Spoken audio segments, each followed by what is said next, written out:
कोई सिक्का फेंकता है, माथे में लगता है, वो चोट लगती है यहां।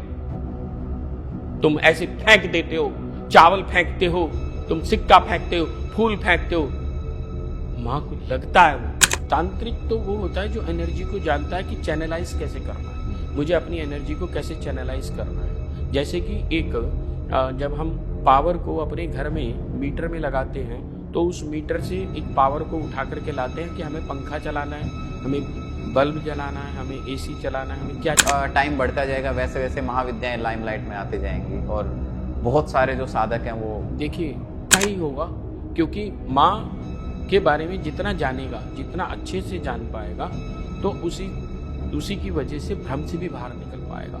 माँ बगलामुखी जो होती हैं बगुले की शक्ल जैसी होती हैं। अब बगुले की शक्ल वाली जो है इसलिए इनका नाम बगलामुखी है। नहीं, भिखारी बन करके जाओगे तो वो कैसे सोचेगी? तुम शावक बन के जाओ, तूने पैदा किया है, तेरा बेटा हूं मैं, अपनी माँ के पर्स में से ना निकाल के पर्स में से, माँ मैं 100 रुपए लेके जा रहा हूं, मुझे डोसा खा लो। क्यों? क्योंकि तेरा मैं पुत्र हूं। आज आध्यात्मिक व्यापार बन गया है और इसी व्यापार से ही मुझे थोड़ी सी चिढ़ है, नफरत है कि माँ श्रद्धा का विषय हो सकती है, माँ व्यापार का विषय। माँ को आज बाजार में बेचा जा रहा है ना, तो मेरी आत्मा रोती है, मैं रो पड़ता हूं कि ये माया को भूल, तू गर्भ दर गर्भ बदल बदल के आए जा रहा है, जाई जा रहा है, आई जा रहा है, जाई जा रहा है। कभी पहले भी नर्सरी क्लास में बैठा, फिर तूने जो है 10वीं करी, फिर 12वीं करी, फिर तूने जो है IAS करा या जो भी कुछ करा, फिर तूने जो है पत्नी बनाई, फिर मकान बनाया, फिर रोया गिड़गड़ाया, बच्चे पैदा करे, फिर मर गया, फिर यही काम, फिर यही काम, फिर यही काम, फिर और कितने जन्मों से तू करे जा रहा है और हर बार मेरे पास आता है कि मुझे एक बार बच्चा दे दे, एक बार मेरा व्यापार बढ़ा दे। कब तू मुझसे मुझको मांगेगा? मैं आज से 800 वर्ष पूर्व साधु के रूप में था, हमें वहां सबको बंद कर दिया गया और जो उस समय की जो भी शासन सत्ता थी उन्होंने हमें जिंदा जला दिया।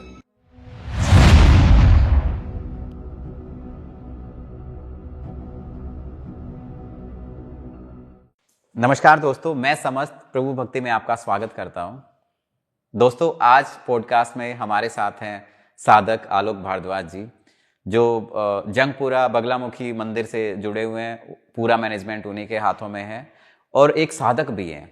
और इनसे बात करके मैं इतना कनेक्टेड फील हुआ और आज हम इस पॉडकास्ट में जानेंगे कि माँ बगलामुखी के बारे में जानेंगे, क्या क्या मार्केट में अभी इंडस्ट्री में क्या क्या मिथ है। यूट्यूब पे आपने बहुत सारे पॉडकास्ट देखे होंगे कि करोड़ों रुपए देती है माँ बगलामुखी, लेकिन क्या वो सच है?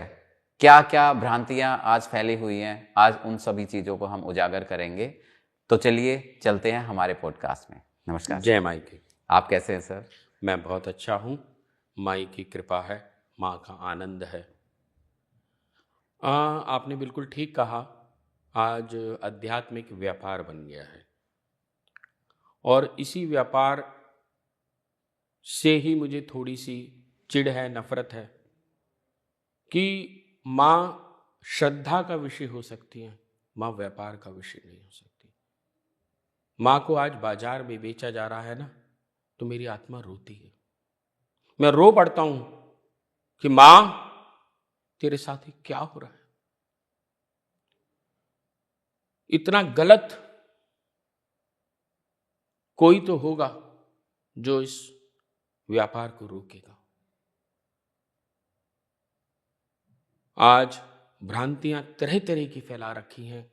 माँ मुकदमे की देवी है, आप खाली मुकदमा करें। हाँ, एक बार मतलब ऐसा बहुत बार बोला जाता है कि अगर कोर्ट कचहरी से बचना है तो माँ बगलामुखी की साधना करें। देखिए, कोर्ट कचहरी से बचना है तो माँ बगलामुखी कर देगी, वो तो बहुत सामान्य सी बात है। जैसे मान लीजिए आपकी अपनी स्वयं की माँ है और कोई पड़ोस का बच्चा मार गया आपको, तो जब आप मम्मी मम्मी करके बोलोगे तो वो नेचुरल है, भाग करके आएगी, बचा लेगी। पर क्या माँ का सिर्फ इतना ही काम है कि बच्चे को कोई मारेगा तो तभी वो बाहर निकल कर आएगी? नहीं, माँ का काम है बच्चे का लालन पालन करना, बच्चे को ज्ञान देना, बच्चे को सही दिशा देना। हम उस दिशा को भटक रहे हैं, हम उस दिशा को कहीं भूल रहे हैं। तो सबसे पहले हम स्टार्ट करते हैं, जैसे बहुत सारे लोग पॉडकास्ट देख रहे हैं, जब वो देवी की बात करते हैं, देवी माँ की बात करते हैं, तो उनके सामने सिंपल चीज आती है माँ दुर्गा। लेकिन माँ दुर्गा से बगलामुखी, क्योंकि माँ दुर्गा से फिर 10 महाविद्याएं और 10 महाविद्याओं में बगलामुखी, तो ये अंतर क्या है? देवी जैसे ही हम शब्द बोलते हैं, देवी एक अपराशक्ति होती हैं और विद्या पराशक्ति होती है। जैसे कि नाम से ही प्रतीत हो रहा है स्पष्ट रूप से कि विद्या मीन्स ज्ञान, नॉलेज, और देवी मतलब एक फॉर्म। जब हम अपराशक्ति की बात करते हैं तो वो फॉर्म वाली हो जाती है, उनकी कोई एक आकृति है, वह आप जब बुलाते हैं तो वो सामने आ जाती है। पराशक्ति की तो नीचे ही योगिनियां, सहयोगिनियां, सहचरी इतनी होती हैं, वही काम करती हैं। तो हम उनको जब देखते हैं तो समझते हैं कि बगलामुखी आ गई, तो वो देवी की रूप में प्रतीत होती है हमें। ज्ञान की देवी है बगलामुखी, और वैसे भी माँ बगलामुखी तंत्र की अधिष्ठात्री देवी होती है। तंत्र बड़ा व्यापक विषय है। तंत्र जिसको आज फॉरेन की यूनिवर्सिटीज मेटाफिजिक्स के नाम से पढ़ा रही हैं, उसको हम तंत्र कहते हैं। और हम तंत्र पढ़ना नहीं चाहते, न तंत्र को जानना चाहते हैं। हम तंत्र को, जैसी कोई कहेगा कि मान लीजिए मैं ही अपने आप को ये कहूँ मैं तांत्रिक हूँ, तो शायद लोगों का थोड़ा सा एक नेगेटिव व्यू हो जाएगा। जबकि तांत्रिक का मतलब साइंटिस्ट, जो अपनी ऊर्जा को जानता है कि मैं कैसे इस्तेमाल करूं। अच्छा, ये नेगेटिव बना क्यों? मतलब ऐसा नेगेटिविटी क्यों आई? वो नेगेटिविटी इसलिए आई क्योंकि अज्ञान आ गया और लोगों ने इसका मिसयूज किया, काफी मिसयूज करना शुरू कर दिया। आज से लगभग 1000 वर्ष पूर्व में, जिस समय में महात्मा बुद्ध हुए, बुद्ध जब चले गए, तो उनके भी 100 वर्षों के उपरांत जब तंत्र को विकृत होना शुरू हो गया, और उसके बाद प्रत्येक व्यक्ति इससे जन साधारण के रूप में इससे कार्य करने लगा और इसमें विकृति आनी शुरू हो गई। तो जैसे ही विकार आ गए तो तंत्र गलत हो गया, तो तांत्रिक भी गलत हो गया। तांत्रिक तो वो होता है जो एनर्जी को जानता है कि चैनलाइज कैसे करना है, मुझे अपनी एनर्जी को कैसे चैनलाइज करना है। जैसे कि जब हम पावर को अपने घर में मीटर में लगाते हैं, तो उस मीटर से एक पावर को उठा करके लाते हैं कि हमें पंखा चलाना है, हमें बल्ब जलाना है, हमें एसी चलाना है, हमें क्या चलाना है, तो हम यूटिलाइज करते हैं प्रॉपर। ऐसे ही ठीक हम जब पराशक्ति को जागृत कर लेते हैं अपने अंदर में, तब वह पराशक्ति को हम कैसे यूटिलाइज कराना है, हमें ज्ञान के रूप में करना है, हमें अध्यात्म के रूप में उसको जागृत करना है, या व्यापार के विषय में करना है, ये अलग विषय हो सकता है। लेकिन जैसे ही हम अध्यात्म के विषय में जाना शुरू करते हैं, माँ बगलामुखी आपकी सहायता ज्ञान के रूप में करनी शुरू कर देती है। तो अलग अलग चैनल हो गए वो, जैसे हम ज्ञान के रूप में, व्यापार के रूप में, अन्य किसी सफलता। अब नेता लोग जितने भी हैं वो माँ बगलामुखी की बहुत सी उपासना करना चाहते हैं, करते हैं, या सिर्फ इसीलिए उनका उद्देश्य लिमिटेड है कि हम अगर माँ बगलामुखी की साधना उपासना करेंगे तो हमें टिकट मिल जाएगा, फिर हम विजयी हो जाएंगे और हमें शासन सत्ता मिल जाएगी। क्या ये रियल में संभव है? हाँ, बिल्कुल संभव है, बिल्कुल संभव है। पर लेकिन माँ बगलामुखी मात्र इतनी ही शक्ति के लिए वो नहीं है। माँ का तो बहुत ही व्यापक स्वरूप है। माँ, जब ये जो पृथ्वी है, ये जो पूरा ब्रह्मांड है, ये जितने भी ग्रह हैं, वे सब अपनी अपनी धुरी पर, अक्ष पर घूम रहे हैं। वह जो घूमने की शक्ति है, घूर्णन की शक्ति है, वही स्तंभन की शक्ति है, वही आकर्षण की शक्ति है, यही बगलामुखी है। अच्छा, अगर हम बात करें, जैसे लोगों के घरों में माँ दुर्गा की मूर्तियां होती है ना, तो उनके लिए तो वही सब कुछ है। हाँ, ठीक है, ठीक है, लेकिन उनका ऐसा कैसे मार्गदर्शन हो कि वो बगलामुखी तक, माँ बगलामुखी तक जाए? देखिए क्या होता है कि आज की तारीख में जैसे मैंने बताया कि तंत्र को विकृत कर दिया गया है, तो इसमें क्या होता है ना कि अभिचार कर्म और कृत्याएं होनी शुरू हो जाती हैं। लोग इसको तंत्र के नाम से जानते हैं। जैसे किसी के कोई बाल काट लेता है, किसी के कोई नाखून काट लेता है। फिर पुराने समय में भी राक्षस लोग ऐसे ही करते थे कि वो नाखून काट लेते थे, बाल काट लेते थे और गड्ढा करके उसको दबा देते थे, जिसको कृत्या करते थे। कृत्या करने से क्या होता है, जो सामने वाला है कुछ मंत्रों के माध्यम से उसको अपने वश में कर लेते हैं। लेकिन यदि आप बगलामुखी की साधना पहले से करते हैं तो आपके ऊपर इस प्रकार का प्रयोग हो ही नहीं सकता। ये मैं स्पष्ट रूप से बता देना चाहता हूं, क्योंकि आपके ऊपर एक शील्ड बन जाती है, कवच। उस कवच के घेरे में जब आप रहना शुरू कर देते हैं तो कोई भी कितना भी कुछ भी करता रहे, आपके ऊपर कुछ नहीं होगा, आपके व्यापार को कुछ नहीं होगा। तो अभिचार कर्म क्या होता है? मारण का, कि किसी को बिल्कुल मार दिया जाए, किसी को बिल्कुल बेड रिडन कर दिया जाए। तो ये सारे के सारे अभिचार कर्म हैं। इन अभिचार कर्मों से भी बचाने के लिए माँ बगलामुखी की साधना उपासना यदि व्यक्ति करता रहे, और अगर किसी के ऊपर हो भी गया तो उसके बाद भी यदि वो कर रहा है, करना शुरू कर देता है, तो धीरे धीरे धीरे धीरे वह उन समस्याओं से बाहर आ जाता है, निजात पा जाता है। अच्छा, आजकल तंत्र बहुत ज़्यादा चला हुआ है, मतलब नेगेटिव। ऐसा बोलते हैं कि 10 में से 4 से 5 लोग ऐसे हैं जो भूत प्रेत से पीड़ित हैं। क्या ये बात सच है? वे भी अपने ही कर्म हैं। व्यक्ति यहाँ भूल जाता है कि मेरे ही अपने ही कर्म हैं जो मेरे सामने इस प्रकार से आ रहे हैं। लेकिन ऐसा है कि मतलब अराउंड 40% के आसपास लोग हैं जो कहीं ना कहीं इन चीज़ों का शिकार हैं और उनको पता भी नहीं है, या बहुत सारे लोगों को हाँ, पता है। कईयों को नहीं पता होता है, या कईयों को पता लग जाता है। किसी का व्यापार बंद जाता है, किसी का स्वास्थ्य चला जाता है, किसी का कुछ और हो जाता है, बच्चे पढ़ नहीं पा रहा, अचानक बहुत अच्छा पढ़ रहा था, पढ़ना बंद कर देता है। इस प्रकार की समस्याएं आती हैं। पति पत्नी के संबंधों में भी इस प्रकार मैंने बहुत सारे देखा है। अच्छा, आपको ये लगता है कि आने वाले समय में क्योंकि मैं अगर पर्सनली अपने खुद की बात करूं तो 1-1.5 साल पहले तक मुझे महाविद्याओं के बारे में नहीं पता था, फिर धीरे धीरे इंटरनेट से नॉलेज मिलनी स्टार्ट हुई, या मतलब मैं तो काफ़ी टाइम से, मतलब 2.5-3 साल मान के चलो, तो मेरे को जानने की क्यूरियोसिटी हुई।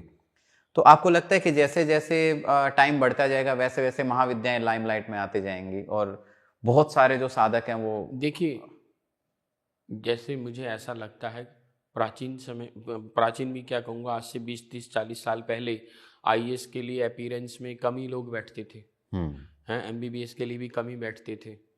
तो जैसे जैसे नॉलेज लोगों को मिलेगी, हाँ। तो आज आईएएस की एंट्रेंस एग्जाम में लाखों की संख्या में स्टूडेंट बैठते हैं और 6,000-7,000 ही सीट होती हैं, जबकि ठीक इसी प्रकार से जब कोई भी ज्ञान फैलेगा, विस्तारित होगा, विस्तृत होगा, तो उसका अच्छा ही होगा।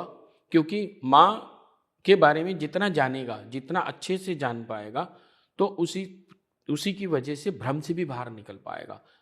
अलग अलग प्रकार की भ्रांतियाँ फैली हुई हैं। अब जैसे मैं आपको बताना चाहूँगा कि किसी ने बोला कि माँ बगलामुखी जो होती हैं बगुले की शक्ल जैसी होती हैं। अब बगुले की शक्ल वाली जो हैं, इसलिए इनका नाम बगलामुखी है? नहीं, बिल्कुल भी नहीं। स्वामी जी महाराज दतिया ने स्पष्ट रूप से अपनी पुस्तकों में विस्तार से इसके बारे में चर्चा करी है, बताया है कि माँ बगलामुखी का असली नाम वल्गामुखी है। असलियत में वल्गामुखी से व्युत्क्रम होकर, क्योंकि संस्कृत में धातु रूप चलता है, जैसे कि सिंह कोई धातु नहीं है, हिंस एक धातु है। हिंसात्मक प्रवृत्ति होने की वजह से सिंह उसका नाम पड़ा, व्युत्क्रम हो गया। ऐसे ही वल्गा मतलब होता है लगाम लगाने की शक्ति, कृत्याओं पर लगाम लगाने की शक्ति। जैसे सामने से कोई व्यक्ति जो है बार बार कोई अभिचार कर्म कर रहा है, कृत्याएं कर रहा है, कोई गलत कार्य कर रहा है, उसके ऊपर लगाम कैसे लगाई जाएगी? क्योंकि सामान्य कोई भी हम पूजा साधना आराधना करेंगे तो ठीक है, उससे हमें रास्ता तो मिल जाएगा। लेकिन अब जैसे चौकीदार है, अब आपके कोई कॉलोनी है, उसमें कोई चोरी करता है रोज, अब चौकीदार देख तो सकता है, लेकिन अगर वो व्यापक रूप में कर रहा है बहुत एक षड्यंत्र के रूप में कर रहा है, तो चौकीदार के बस की नहीं है वो उसको संभाल पाना। फिर तो पुलिस को एंटर करना ही पड़ेगा, और पुलिस भी क्या करेगी, वो भी अपना एक स्पेशल फोर्स बना करके उसको पकड़ने के लिए वो करती है। कहीं कहीं जगह ऐसे देखा जाता है। तो ठीक इसी प्रकार से यहाँ भी होता है। माँ बगलामुखी जो है कृत्याओं पर कंट्रोल करने के लिए कार्य करती है, तो इसलिए इनका नाम बलगामुखी से बगलामुखी व्युत्क्रम हुआ। तो बगलामुखी, ना कि ये बगले की शक्ल जैसी है, बगले की शक्ल बिल्कुल नहीं है, बगले से इनका कोई लेना देना नहीं है, कोई लेना देना नहीं है। ये एक भ्रांति है आज, क्योंकि जैसे मैंने बताया ना शुरुआत में कि भी आज एक मार्केट बना दी गई है, जिसको जैसे लोगों को समझ आ रहा है वो वैसा करना चाहते हैं, वैसे कर लें, शुरू कर लें, ऐसा नहीं है। अच्छा, मंदिर जो तंत्र की जो 10 महाविद्याओं के जो मंदिर है वो नॉर्मल मंदिरों से अलग होते हैं क्या?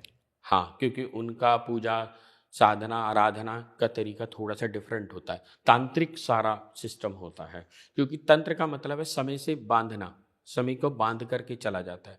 समय को बांध करके चलने का मतलब हो गया कि चाहे बारिश हो, सर्दी हो, बरसात हो, कुछ भी हो, मान लीजिए वहाँ पर 7 बजे आरती होनी है तो 7 बजे ही होगी। जब हम कोई यज्ञ करते हैं, जैसे अब हमारे यहाँ यज्ञ होता है तो वो 11 बजे यज्ञ होता है, तो वो 11 बजे ही होगा, कुछ भी हो।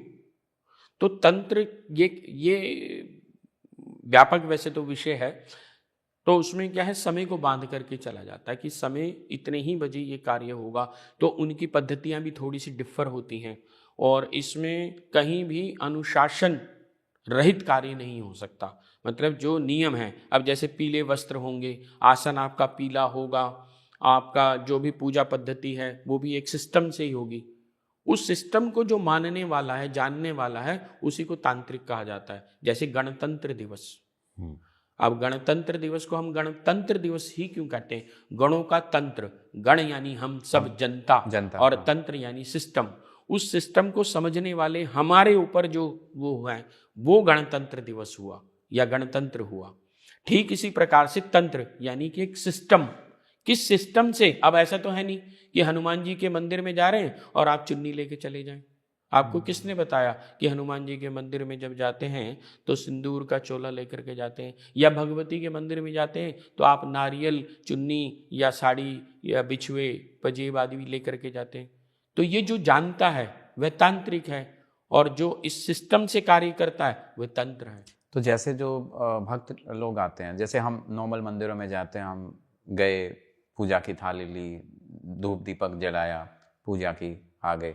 तो जो इन मंदिरों में जाते हैं, जैसे आपके मंदिर में जैसे लोग आते हैं, तो क्या मतलब कोई स्पेशल टाइप की पूजा होती हम है? विशेष रूप से पूजा बताना पसंद करते हैं या करवाते हैं, क्योंकि ये एक स्टेप अहेड है। जैसे मतलब अगर मैं जाऊं, मैं लेट्स से आपके मंदिर जा रहा हूं, तो मैं नॉर्मल दर्शन करके नहीं आ सकता? नहीं, आ सकते, बिल्कुल आ सकते। दर्शन करने की कोई उसमें मनाही नहीं है। ये ठीक वैसे ही है जैसे एक 5वीं क्लास का बच्चा 5वीं क्लास में जब जाता है तो उसके लिए सामान्य वो होता है, लेकिन जब वही बच्चा IAS की तैयारी करता है या MBBS की तैयारी करता है तो उसे खास तरीके के पैटर्न को अडॉप्ट करना पड़ता है। अगर आप खास तरह की उसमें जाना चाहते हैं तो आपको खास तरह का एक पैटर्न को अडॉप्ट करना ही होगा। वहाँ मंत्र हैं, उन मंत्रों की जो दीक्षा आपको मिली है, उन मंत्रों की दीक्षा को ही आप मंत्र को आप वहाँ पे करेंगे तो आपकी ऊर्जा बढ़नी शुरू हो जाएगी। हाँ, आप सामान्य हैं, कोई आता है हनुमान चालीसा पढ़ता है, बगलामुखी चालीसा पढ़ता है या अन्य कोई भी चालीसा पढ़ता है, उसमें कोई आपत्ति नहीं है, लेकिन जो वो प्राप्त करना चाहता है सही मायने में, तो वो कैसे प्राप्त करेगा? अब कोई बच्चा ये सोचे कि मैं IAS तो बन जाऊं लेकिन पढ़ूं सिर्फ 2 घंटा, तो कैसे बनेगा? अगर IAS बनना है तो 20 घंटे तो पढ़ना पड़ेगा, तो उतनी साधना करनी पड़ेगी। अगर वो साधना के लिए तत्पर है, तैयार है, तो बगलामुखी फिर सब कुछ देने के लिए भी तैयार है। फिर आपको आपका नेम फेम, क्योंकि अगर आपको जिंदगी में, जीवन में नेम फेम चाहिए तो बगलामुखी के उपासना। तो किन लोगों को ये साधना करनी चाहिए? आज की तारीख में राजनीतिज्ञ जो लोग हैं, पॉलिटिशियंस, वो बहुत आते हैं हमारे पास, और वो अनुष्ठान भी कराते हैं, यज्ञ भी कराते हैं, खुद भी करते हैं या जैसे भी संभव हो पाता है करते हैं। और बड़े व्यापारी, मैं किसी का नाम तो नहीं उजागर करना चाहूँगा, लेकिन बहुत बड़े बड़े व्यापारी हैं जो वहाँ पर यज्ञ में सम्मिलित होते हैं, अपनी आहुति प्रदान करके चुपचाप चले जाते हैं, या विशेष यज्ञ रात्रि में करवा करके चुपचाप चले जाते हैं। तो जिनको भी, क्योंकि जैसे देखिए क्या होता है, जब आप बड़ा होने लगते हैं ना व्यापार में या किसी भी उसमें, तो आपकी टांग खींचने वाले भी बड़े आ जाते हैं। जैसी टांग खींचने वाले यानी कि नेगेटिव थॉट प्रोसेस आपके साथ चल गया, अब आपको पॉजिटिव भी चाहिए। जब तक आपके पास पॉजिटिव एनर्जी नहीं है तब तक आप उस नेगेटिविटी को कैसे काटेंगे। अब इसको दूसरी तरह से समझते हैं। सपोज करो आपके अकाउंट में 3 करोड़ रुपया पड़ा हुआ है और आपके 100, 200, 500 रुपए वैसे ही कटते जा रहे हैं, शायद आप ध्यान भी नहीं दोगे। तो ठीक इसी प्रकार से यदि आपके पास पॉजिटिव एनर्जी बहुत सारी है और कोई छोटा मोटा आपको पिंच कर भी रहा है तो आपको पता भी नहीं चलेगा। वो अपना करते रहेंगे, लेकिन आप अपने आगे बढ़ते चले जाएंगे, आपको कोई समस्या भी नहीं आएगी। तो उस कंडीशन के लिए कि आपका व्यापार में कोई समस्या ना बने, आपके स्वास्थ्य पर कोई समस्या ना बने, आपका नेम फेम कहीं खराब ना हो, तो उसके लिए माँ बगलामुखी की उपासना साधना करी जाती है। और कई जगह ऐसा भी है जब कोई समस्या बहुत गहरी हो जाती है, जैसे बहुत सारे ऐसे हमारे ही आने वाले साधक हैं। हाँ, मतलब कुछ ऐसे एक्सपीरियंसेस जो आप हमें शेयर कर सकते हैं। हाँ। तो जैसे अभी था एक कोई महिला हैं, उनको डॉक्टर्स ने डायग्नोज करा कि ब्रेस्ट कैंसर हो गया है। तो ब्रेस्ट कैंसर, उन्हें ये डाउट हुआ कि ये ब्रेस्ट कैंसर किसी नेगेटिव एनर्जी की वजह से हुआ है। तो उन्हें अनुभव भी हो रहा था, उनको अंदर से फील हो रहा था, स्वप्न में भी आ रहा था। तो क्योंकि वो माई की उपासना भी कर रही थी अपने यहाँ, तो वो हमारे पास आई, हमने उन्हें बताया कि भाई ऐसे ऐसे आप जो है ये जाप करना शुरू कर दें और इस प्रकार का अनुष्ठान आप लगातार करें। जैसे जैसे वो करती चली गई तो उनके अलग अलग डायग्नोज होते चले गए। माई की कृपा से उन्हें कोई कैंसर नहीं निकला, जबकि पहली 2 बार उनको कैंसर डायग्नोज हुआ था। बिल्कुल हुआ। तो ये सात्विक साधना है या तामसिक साधना? दक्षिणाचार और वामाचार 2 तरह से साधनाएं होती हैं। दक्षिणाचार सात्विक दृष्टि से होती है और वामाचार से भी इनकी साधना होती है, लेकिन हम लोग दक्षिणाचार से करते हैं क्योंकि स्वामी जी महाराज दतिया, मैं उन्हीं का ही एक साधक हूँ, मेरे वो गुरु हैं और मैंने वहीं से ही दीक्षा ली है। और हम दक्षिणाचार को ही, दक्षिणाचार मतलब सात्विक साधना जो कोई भी कर सकता है, जो गृहस्थ है कोई भी कर सकता है। दक्षिणाचार की साधना तो कोई भी कर सकता है। वामाचार की साधना में थोड़ा सा वो रहता है कि भाई उसमें मांस मदिरा मैथुन, वो जब गहरे में उतरना शुरू करते हैं तो जो नहीं मांस का भक्षण करते हैं उन्हें करना भी नहीं चाहिए, जो मदिरा नहीं पीते उन्हें नहीं करना चाहिए, ये स्पष्ट है। ये ऐसा नहीं है कि उनको जबरदस्ती करना चाहिए या ऐसा सोच करके कि भी अब तो हम ये करेंगे तो फिर इसी बहाने हम पी भी लेंगे, तो ये गलत है, वो भी गलत है। दक्षिणाचार सामान्य है। हाँ, कौन से मंत्र की करनी है, कैसे करनी है, कितनी करनी है। अब जैसे फॉर एग्जाम्पल मैं आपको बताता हूँ, माँ का एकाक्षरी मंत्र होता है। आज की तारीख में सभी लोग जो है एकाक्षरी मंत्र को जानते हैं। तो जो एकाक्षरी मंत्र जो जानते हैं आज, जिसे हम मार्केट, सो कॉल्ड मार्केट कह रहे हैं, उस मार्केट में सभी लोग आज, जो ज्योतिषी है, जो भी है, जिसने कभी बगलामुखी की साधना करी या नहीं करी, वो भी ये कह रहा है जाओ तुम बगलामुखी की साधना कर लो। ये ठीक वैसे ही है जैसे कोई 5वीं क्लास का बच्चा IAS की ट्यूशन सेंटर खोल ले। हाँ। जब एंटाइटल्ड नहीं हैं आप तो आपको नहीं करना चाहिए क्योंकि उसके दुष्परिणाम भुगतने पड़ते हैं। तो ठीक इसी प्रकार से मैं बस वही बता रहा था कि एकाक्षरी जो मंत्र है, एकाक्षरी मंत्र स्वामी जी महाराज दतिया ने एकाक्षरी मंत्र में रेफ लगाया। रेफ लगाने से उसका मंत्र बदल गया, थोड़ा सा उसमें चेंज आ गया। वो मंत्र तो मैं डिस्क्लोज यहाँ नहीं करूँगा, लेकिन वह मंत्र को रेफ लगाने से उसकी तीव्रता बढ़ गई। और दूसरा मैं सांकेतिक रूप में बता रहा हूं कि लंग जो बीज मंत्र होता है वो मूलाधार का होता है, हंग जो बीज मंत्र होता है वो विशुद्धि का होता है, और रंग जो बीज मंत्र होता है वह मणिपुर चक्र का होता है। तो स्वामी जी महाराज ने यहाँ रेफ लगा करके उसकी तीव्रता बढ़ा दी।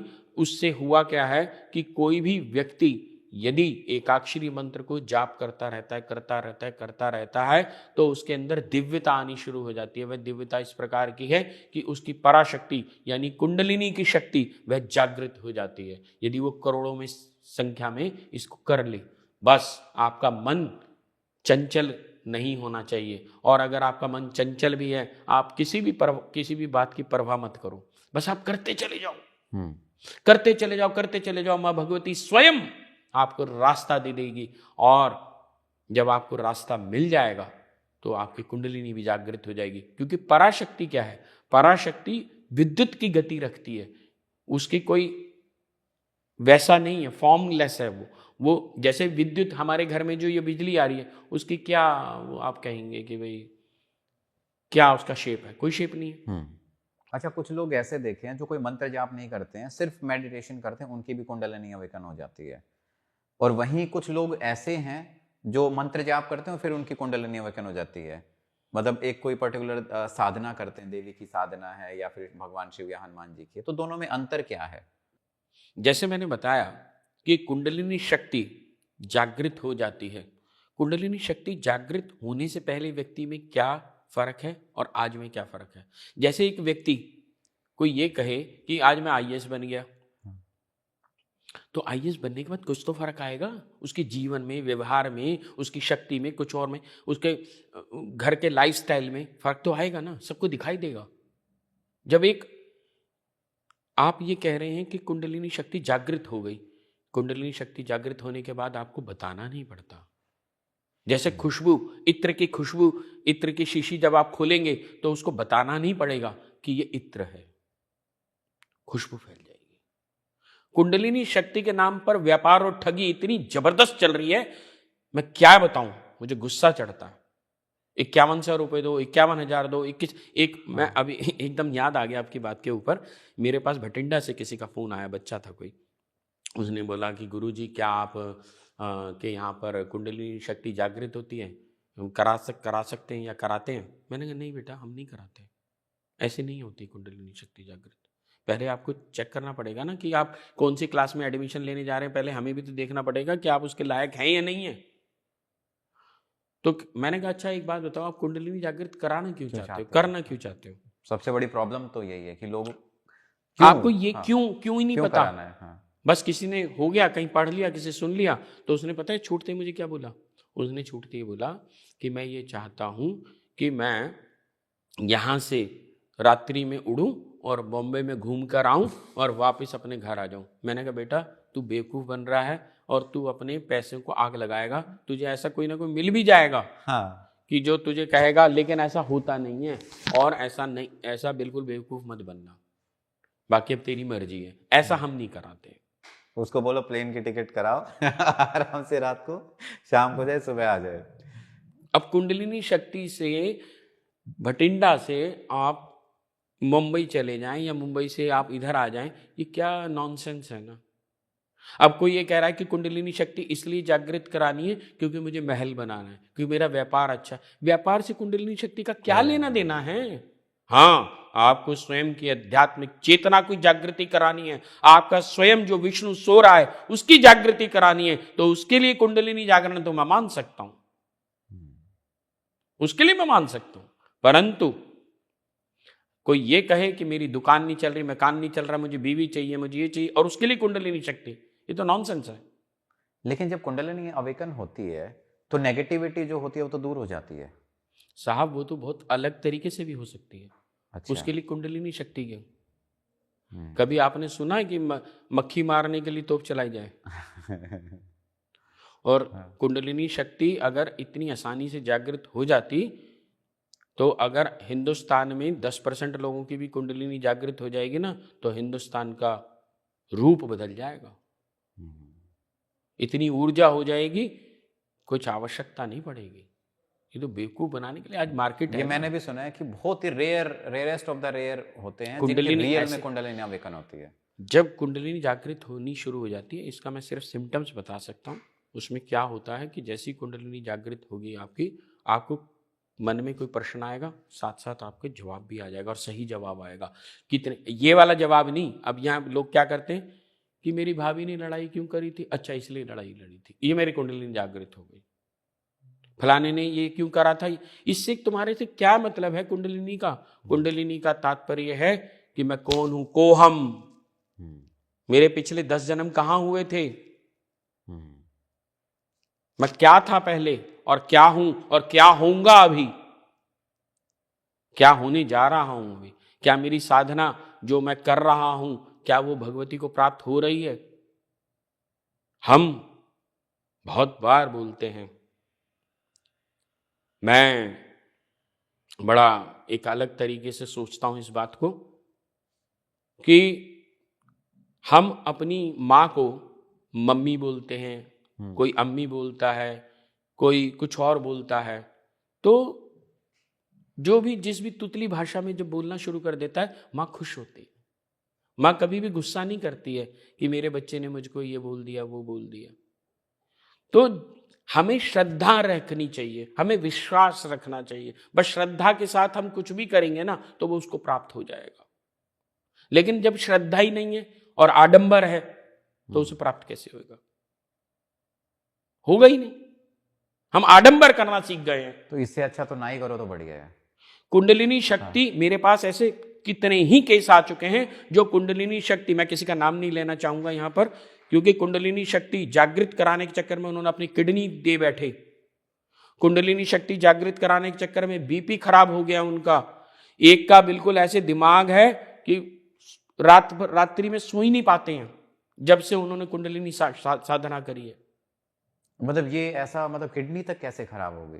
क्योंकि ऊर्जा वहां पहुंच गई। बेसिकली क्या है आप समझिए, ईड़ा, पिंगला और सुषुम्ना। ईड़ा और पिंगला, इसमें श्वास चलता है, श्वास की गति होती है। मतलब ये हमारी नाड़ियां होती हैं जो हमारे, ये सांस यहाँ से आ रही है, यहाँ से जा रही है, यहाँ से आ रही है, यहाँ से जा रही है। हाँ। सूर्य नाड़ी और चंद्र नाड़ी।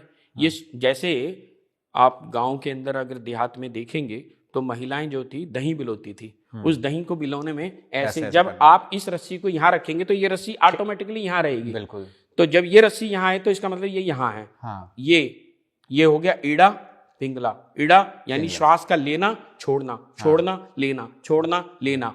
और इसके ऊपर आप मंत्र रेच रहे हैं। जब मंत्र रेच रहे हैं वो मंत्र रिचता रहेगा, रिचता रहेगा, रिचता रहेगा। तो एक समय के बाद जैसे दही में से घी निकलना शुरू हो जाता है, मक्खन अलग हो जाता है। ठीक इसी प्रकार से जब हम अपनी चेतना में से इसको निकालना, अपने मंत्र को रेचते हैं, मंत्र और चेतना एक साथ होना शुरू हो जाते हैं, तो सुषुम्ना में प्राण चढ़ना शुरू हो जाता है।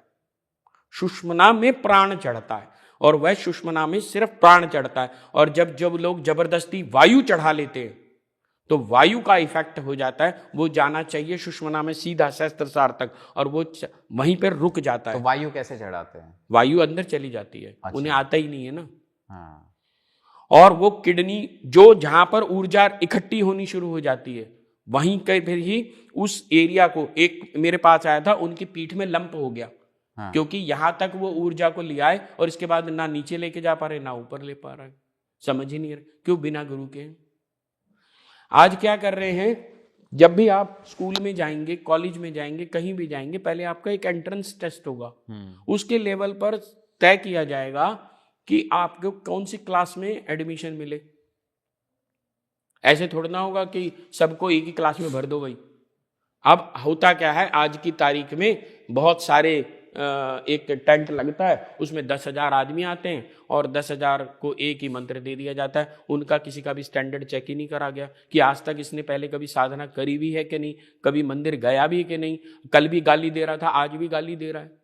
यदि आपकी कुंडलिनी खुलने के उपरांत भी आपके अभद्र भाषा आपके मुख से बाहर आ रही है तो लानत ऐसी कुंडलिनी खुलने पर। आपके विचारों में परिवर्तन ही नहीं हुआ। क्यों नहीं हुआ? क्योंकि कुंडलिनी खुली नहीं।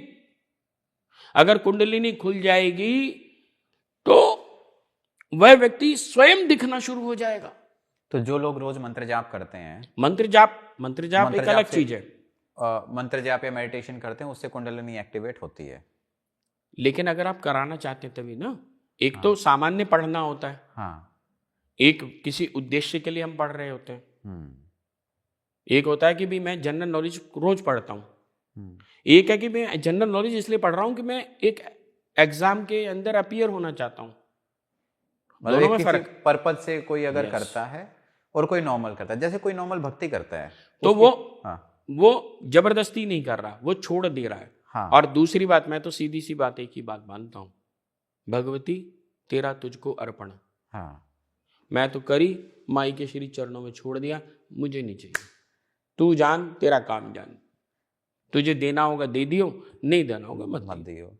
कि ऐसा मुझे- बोलते हैं कि जब चीजें हमारी मर्जी से नहीं चल रही हैं तो भगवान की मर्जी से चलती हैं, बस। और जो भगवान की मर्जी होती है ना, वो हमेशा अच्छी होती है। बिल्कुल। अब लोग क्या है ना कि मंदिर में जाकर के एक भिखारी के रूप में जाते हैं। मां हंसती है, क्यों? मां मुझे पत्नी चाहिए, मां मुझे बेटा चाहिए, मां मुझे व्यापार चाहिए।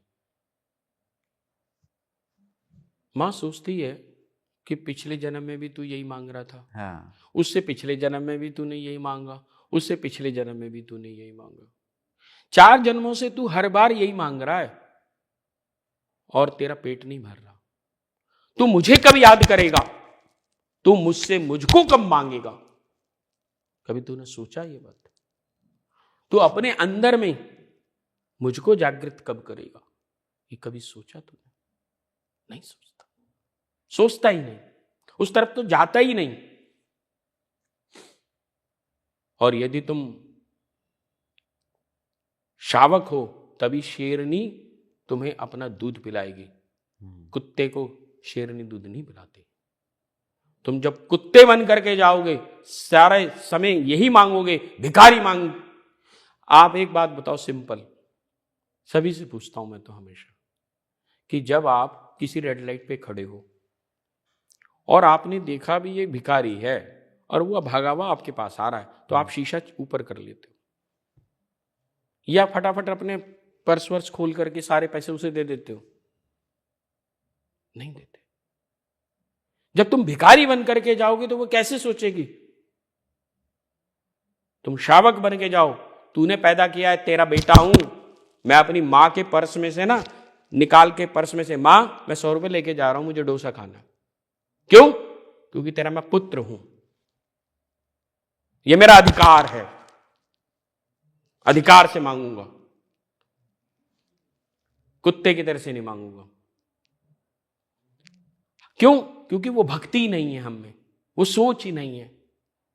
मैं तो कितनी बार यही बात कहता हूं, एक ही बात बोलता हूं कि एक दिन के लिए, सिर्फ एक दिन के लिए तुम मां की जगह ना सिर्फ ऐसे खड़े होकर देख लेना। जब सामने से कोई फूल फेंकता है ना, वो सीधा माथे में लगता है। कोई सिक्का फेंकता है, माथे में लगता है, वो चोट लगती है यहां। तुम ऐसे फेंक देते हो, चावल फेंकते हो, तुम सिक्का फेंकते हो, फूल फेंकते हो, मां को लगता है वो, कभी उसका दर्द से ना। ये भी वैसे बहुत गलत है। मतलब लोगों के मन में ये है कि मंदिर जाने से मिलेगा, लेकिन एक प्रेम भाव नहीं आता, एक कनेक्टिविटी आती नहीं है। वो श्रद्धा नहीं है ना साहब। हाँ। श्रद्धा नहीं है। जब तक हम भगवान से कनेक्ट नहीं होंगे, जब तक माँ से कनेक्ट नहीं होंगे, तुम पहले तो अपनी मां को मां मानना सीखो ना। पहले तुम कभी अपनी मां के पैरों के नीचे जाकर के बैठो तो सही, कभी उसके पैर को दबा के सीखो, दबाना सीखो। जिस दिन तुम उसके पैर को दबाना सीख जाओगे, उसकी पीड़ा को सीख जाओगे, तुम उस मां को भी सीख जाओगे, उस मां से बात करना सीख जाओगे। तुम्हें अभी नर की पीड़ा नहीं समझ में आई, नारायण की पीड़ा क्या समझोगे? नहीं समझ सकते, कभी नहीं समझ सकते। तो अगर कोई नॉर्मल पर्सन है, वो मंदिर जाता है, उसको किस तरीके से पूजा करने, क्या मैं भाव तो होना सीधी चाहिए? सी एक ही बात बोलता हूं, मांगना छोड़ दो, वो स्वयं देगी। वो तुम्हारी मां है, उसने बचपन में तुम्हारा लालन पालन करा। जब तुम गंदे थे, टट्टी करके पड़े रहते थे, तो सबसे पहले साफ करने कौन आती थी? माँ ही है जो माँ आती थी। उनके अलावा कोई कर भी नहीं सकता है। माँ आती थी। माँ को दर्द होता है, परंतु कब? जब तुम शिशुवत होते हो। शिशु बनना सीख जाओ, तुम श्रद्धा ले आओ, मां रोना सीख जाओ मां के लिए।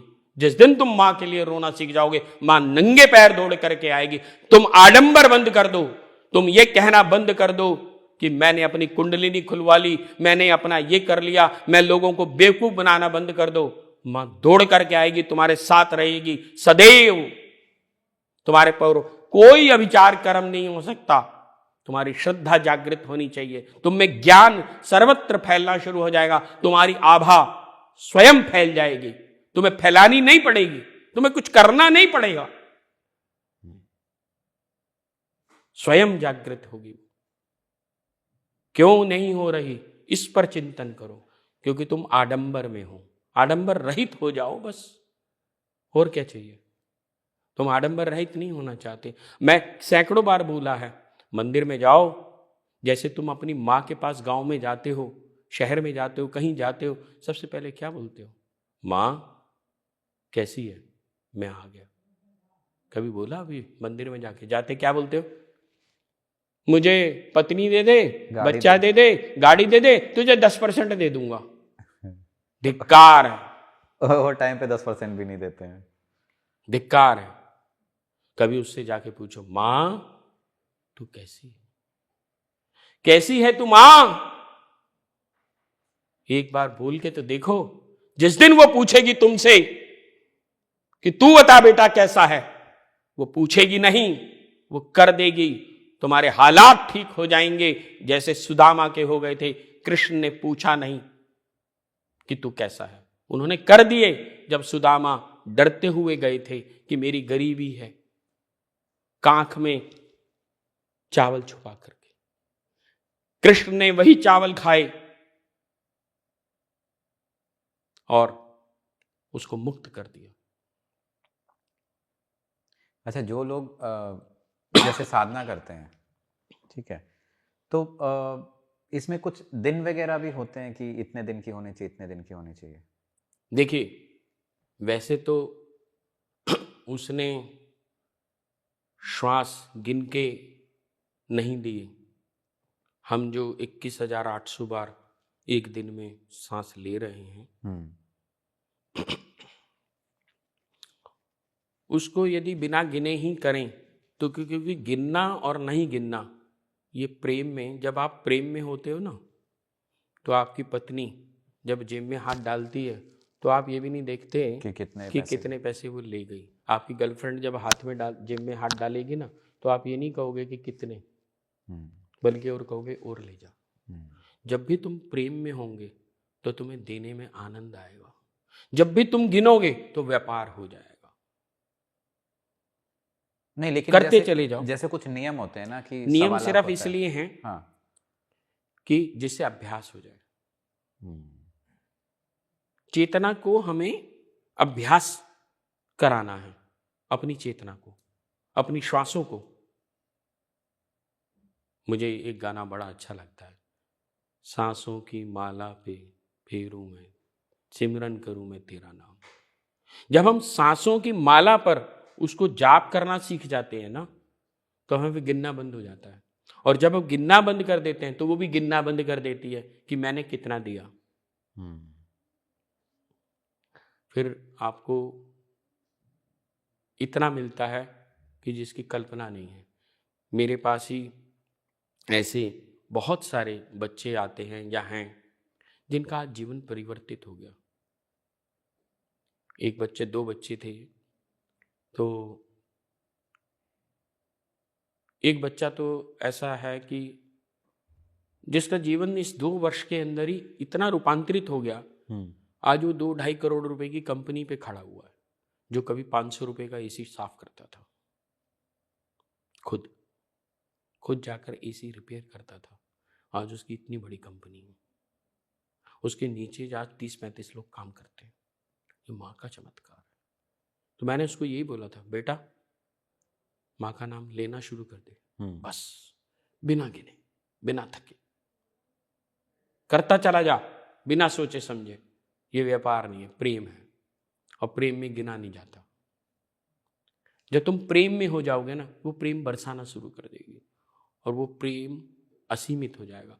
वैसे हम तंत्र की दृष्टि से देखना चाहेंगे तो माँ बगलामुखी का विशेष रूप से 44 दिन 44 डेज कोई भी जाप अनुष्ठान अलग अलग। वैसे तो देखिए, अब इसको दूसरे ढंग से भी समझना पड़ेगा हमें कि आज की तारीख में एक और मार्केट बन गई है। क्या?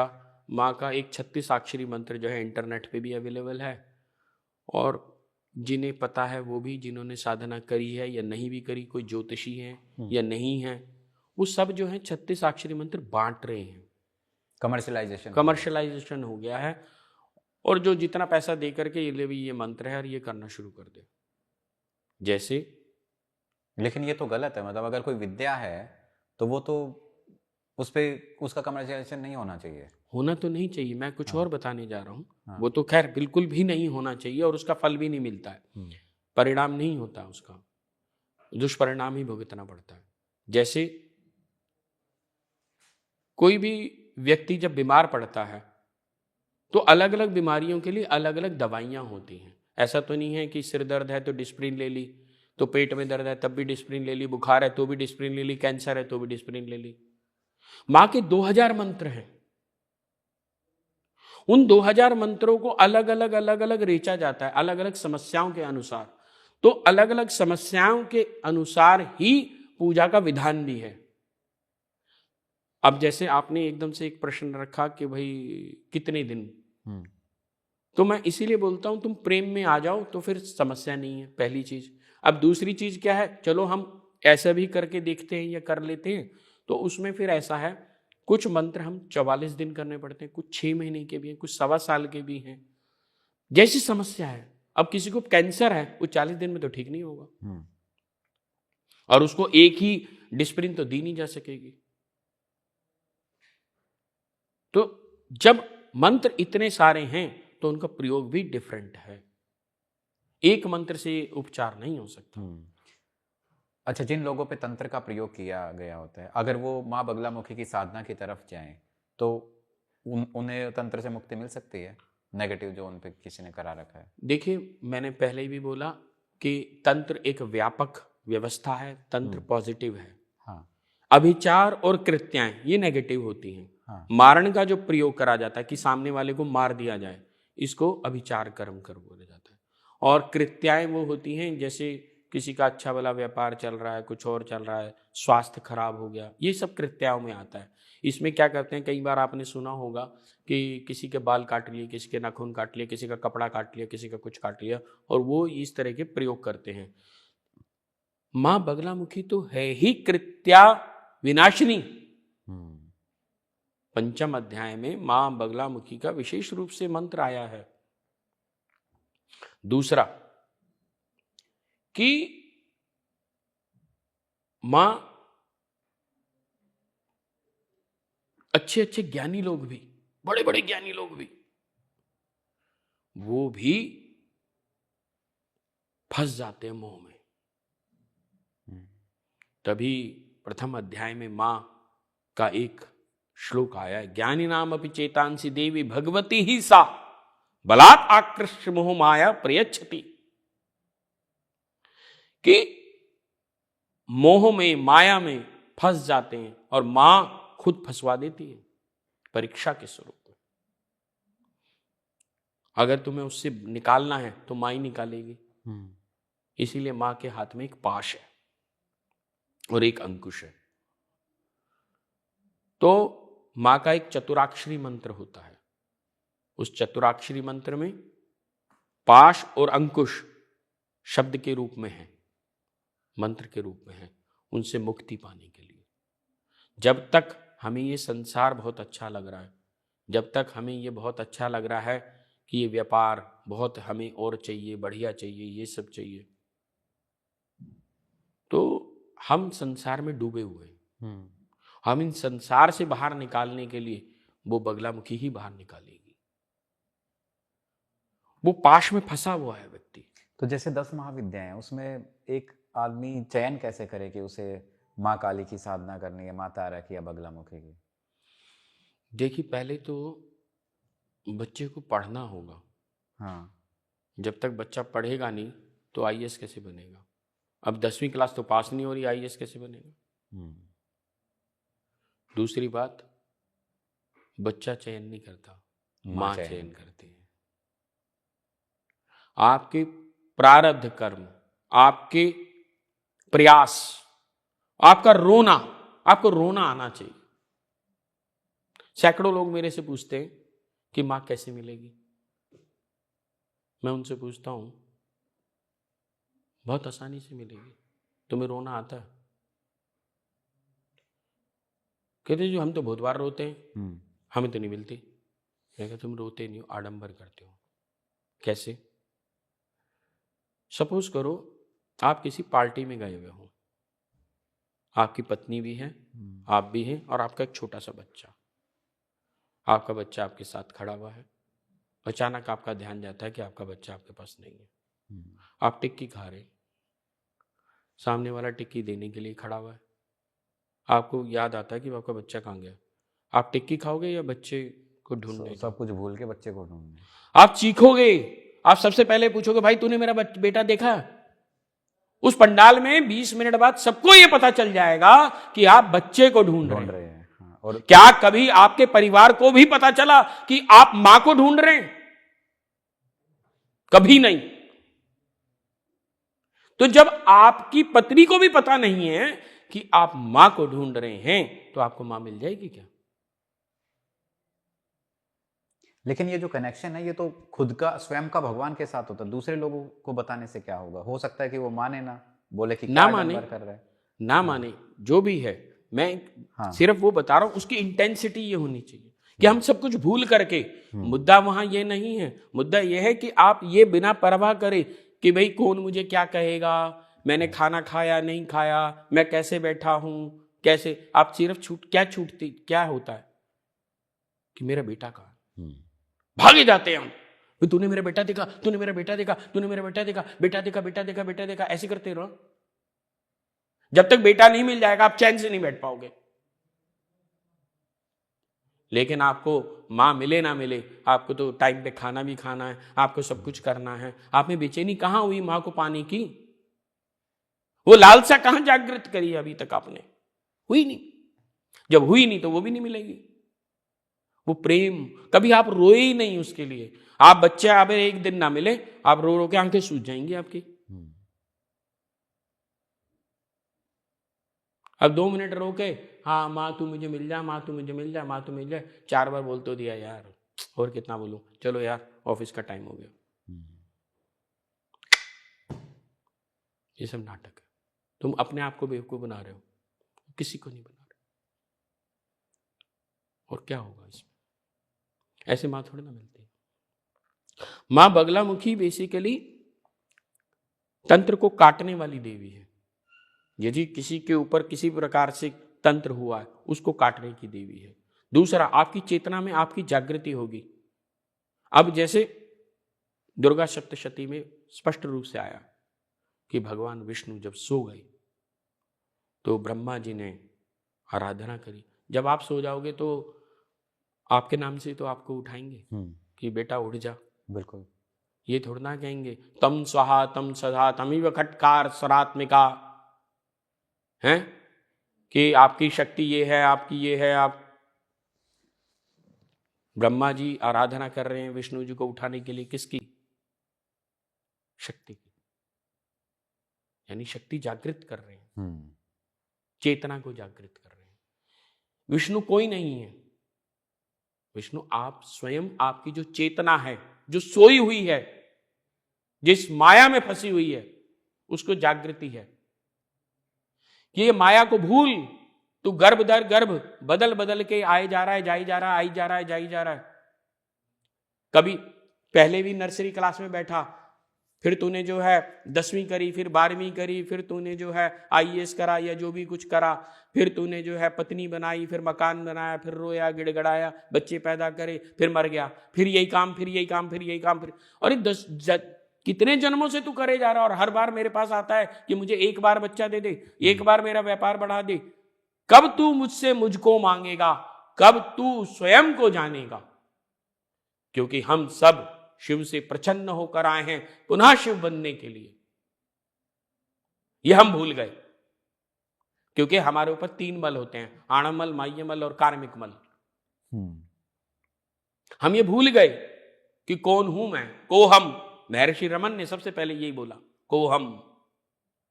वो हमेशा सबसे पहले ये बोलते, हु एम आई, तुम स्वयं को जानो। जिस दिन ये यात्रा जागृत हो गई, यानी आपका विष्णु जाग गया। अब आपका विष्णु जाग गया, अब आप जानोगे भैया ये तो ठीक है, ये तो हो गया, ये तो पता नहीं कितनी जन्मों से मैं यही करे जा रहा हूं। अरे कितनी बार पैदा होऊंगा, कितनी बार यही सब करता रहूंगा, कब मैं मुक्त होऊंगा, मोक्ष कब मिलेगा? अब लोगों को एक और भ्रांति है मोक्ष के लिए कि मोक्ष तो मरने के बाद होता है। नहीं, मोक्ष मरने कोई ऐसे कोई चीज थोड़ी ना है मोक्ष जो मृत्यु के बाद प्राप्त होती है। मोक्ष सही मायने में क्या है? मोक्ष है जब ज्ञान और भक्ति का जो सामंजस्य हो जाता है, ज्ञान और भक्ति का जब सामंजस्य व्यक्ति के अंदर उतर आता है और उसकी चेतना जागृत हो जाती है, वह स्वयं को जान जाता है मैं कोई और नहीं, मैं ही शिव हूं, और उसका शिव जागृत हो गया। अब वो शिव की दृष्टि से देखता है। जब आप एक IAS हो जाते हैं, एक पुलिस वाले हो जाते हैं मान लीजिए, तो आप हर चीज को पुलिस की दृष्टि से देखेंगे। जब आप डॉक्टर हो जाएंगे तो डॉक्टर की दृष्टि से देखेंगे। जब आप शिव हो जाएंगे तो आप शिव की दृष्टि से देखेंगे। आपके लिए कोई तेरा मेरा नहीं है, कोई हिंदू मुसलमान नहीं है, कोई जाति नहीं है, कोई संप्रदाय नहीं है, कोई देश नहीं है, कोई कुछ नहीं है। आपके लिए सब शिव हैं। मैं शिव हूं तो आप भी शिव हैं। तो अगर मैं इस चीज को सिंप्लीफाई करें, क्योंकि डिस्कशन थोड़ा हैवी हो गया है ना, एक मतलब ऐसा बोलते हैं ना कि ये जो शरीर है ये तो बस ये किराए का है, ये तो मिट्टी का है, ये मिट्टी में मिल जाए ना, लेकिन हमारा जो सूक्ष्म शरीर है वो यात्रा पे है, एक जन्म, दूसरा जन्म, तीसरा जन्म, है ना। तो जैसा आपने बताया कि हर टाइम हमें फिजिकल बॉडी लेके आता हूँ भगवान के सामने कि माँ मुझे गाड़ी दे दे, बंगला दे दे। एक समय ऐसा आया उसको आभास हो गया कि मेरा तो शरीर माटी है, मैं तो एक जन्म पैदा हुआ, मर गया, फिर दूसरा, तीसरा, हर बार यही कर रहा हूँ। बस चेतना की जागृति होनी शुरू हो गई ना। जब उसको एहसास हुआ कि बस ये है, उसके बाद आगे क्या करे वो? अब कुछ करना नहीं पड़ेगा, अब वो स्वयं करा लेगी। अब रास्ता मिल जाएगा, अब उसे गुरु मिल जाएगा, अब उसे गुरु मिलेगा सही। सही गुरु की जो तलाश में वो जन्मों जन्मों भटक रहा था, अब सही गुरु उसके सम्मुख आ जाएगा। और गुरु शिष्य को तलाशता है, शिष्य गुरु को नहीं। जब तक हम गुरु की तलाश में रहते हैं, गुरु नहीं मिलता। क्या कभी आपने अपना पिछला जन्म देखा है? हाँ, मैंने पिछले 3 जन्म देखे हैं अपने। अच्छा, मतलब अगर मैं जानता हूँ बहुत। बता सकते हो या फिर थोड़ा कॉन्फिडेंशियल है? मैं एक जन्म में, जिसको आज आप यमुनानगर कहते हैं, जगाधरी, इस जन्म में, एक जन्म में मैं आज से 800 वर्ष पूर्व साधु के रूप में था। स्वयं पता लग जाता है मुझे, मतलब टाइम भी पता लग जाता है। 800 वर्ष पूर्व में मैं, जिसको आज जगाधरी कहते हैं, उस स्थान पर मेरा जन्म हुआ था। और एक हमारा आश्रम हुआ करता था, उस आश्रम में हम रहते थे। उस समय में, जिस समय में वहाँ कोई एक, जो मैंने देखा है वो मैं आपसे बता रहा हूँ कि वहाँ एक लकड़ी का बहुत सुंदर अच्छा बना हुआ आश्रम टाइप से था। हमें वहाँ सबको बंद कर दिया गया, और जो उस समय की जो भी शासन सत्ता थी, उन्होंने हमें जिंदा जला दिया। और एक जन्म मेरा नेपाल में हुआ। नेपाल में जो पशुपतिनाथ है, उसके आसपास में मेरा जन्म रहा है। वहाँ मैंने साधना भी करी है, आराधना भी करी है, और वो भी साधु के रूप में रहा। और जो उस एक और जन्म रहा, जिसमें अंत में मेरे को ये जागृति हो गई, देख करके लालसा जागृत हो गई कि मुझे संसार में जाना है। तो इसलिए ये मेरा जन्म सांसारिक प्लस आध्यात्मिक हुआ। दोनों। एंड आपका पिछला आध्यात्मिक से आप जुड़े हुए थे, इसलिए आप यहाँ मैं तक पहुँच अध्यात्म गए। में भी अभी इसीलिए अध्यात्म जागृत है कहीं ना कहीं, मैं ये समझता हूँ, क्योंकि साधना प्रत्येक व्यक्ति कर पाए उतनी इंटेंसिटी से मैं नहीं समझ पाता। क्योंकि आज क्या है ना कि एक आडंबर तो बहुत ज़्यादा चल गया कि हम साधना करते हैं, हम ये करते हैं। अच्छा, साधना और पूजा में भी फर्क होता है। क्या फर्क होता है पूजा और साधना में? पूजा हम किसी उद्देश्य के लिए करते हैं, जैसे हम कहा कि भाई नौकरी लग जाए, नौकरी लग जाए, गाड़ी मिल पत्नी जाए, या मिल जाए, फिर ये मिल पैसे जाए, आ वो हो जाए। जाए, ऐसा हो जाए, जो भी हम इससे उद्देश्य से रिलेटेड कुछ भी कहा, गए प्रसाद चढ़ा देना जी, 40 दिन की पूजा कर लो, फलाना कर लो, ये सारी की सारी पूजाएं हो जाए। जो साधना होती है उसमें सिर्फ एक भक्त, जैसे मीरा ने कृष्ण की साधना करी।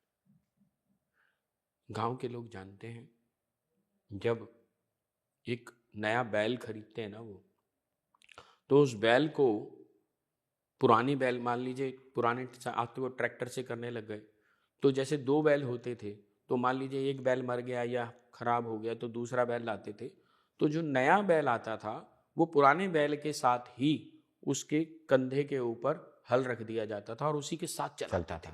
वो 3 दिन तक उसके साथ चलता था, तो 3 दिन में वो अभ्यस्त हो जाता था कि अब मुझे कैसे चलना है। तो ये जो साध लिया अब उसने अपने आप को, जब आपने अपने मन को साध लिया, जब आपने अपनी चेतना को, बुद्धि को साध लिया, ये जो सध लेना है यही साधना है।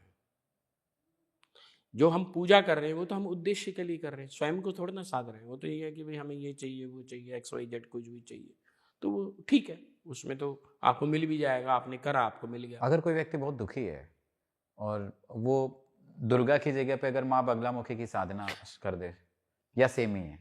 देखिए, दुर्गा सप्तशती में भी आता है और मेरा मन के बड़े बहुत ही करीब है, किम वर्णयाम। अब इसके वैसे तो 2 मतलब है।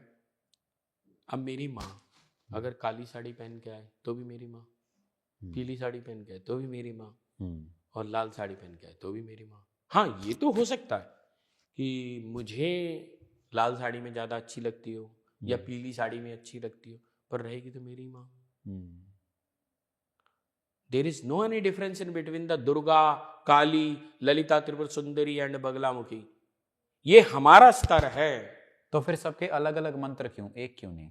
वो इसलिए मंत्र अलग अलग हैं क्योंकि अलग अलग उनकी साधनाएं हैं, अलग अलग साधनाओं से उनके परिणाम भी अलग अलग हैं। तो अगर, हाँ वही तो मैं पूछ रहा हूँ कि अगर सब एक हैं तो एक ही प्रकार की साधना क्यों नहीं? वो एक से भी मिल सकती है, ऐसा नहीं है। ऐसा नहीं है कि काली की अगर साधना करोगे तो कुंडलिनी जागृत नहीं होगी, काली की साधना नहीं करोगे तो स्तंभन नहीं होगा, काली की लेकिन वो पर्टिकुलर है। हाँ, वो पर्टिकुलर है ना। जैसे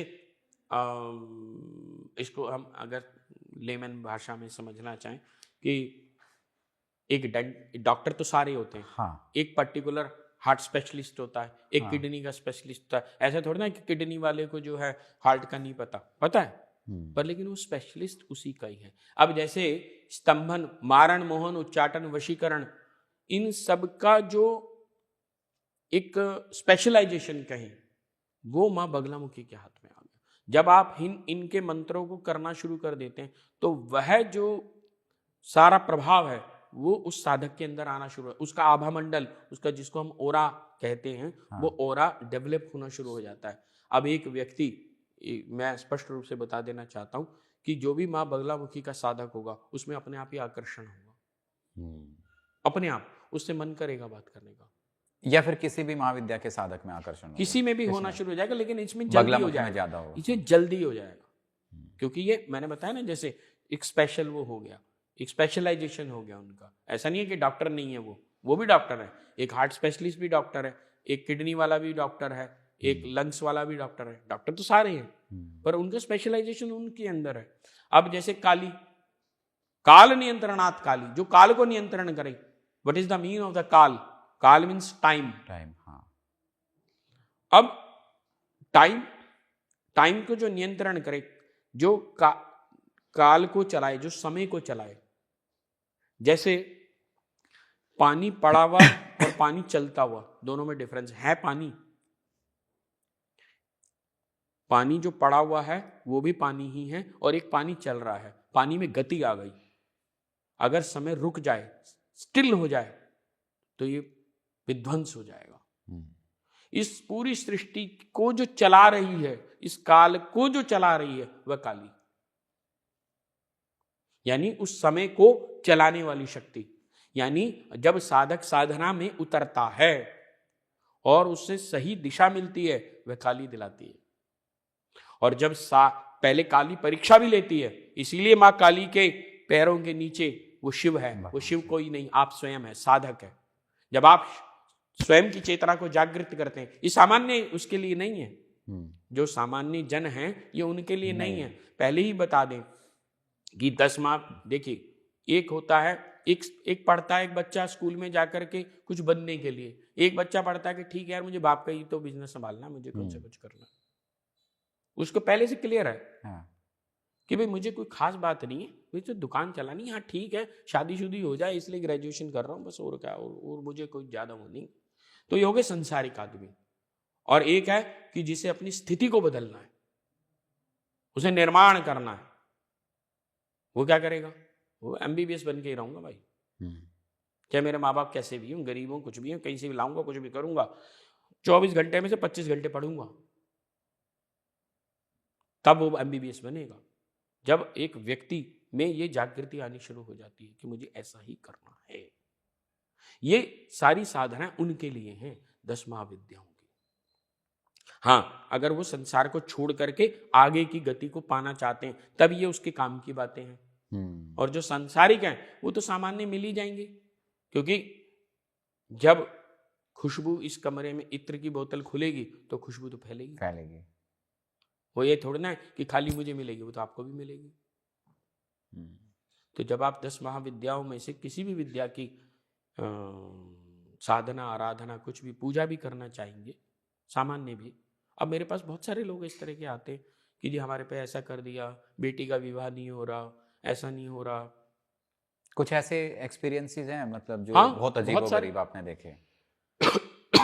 अभी आपने बताया, मेरे पास ऐसे कम से कम 4 से 5 एक्सपीरियंसेस ऐसे हैं जिसमें ये था, महिलाओं के साथ कुछ दुष्कर्म होते थे।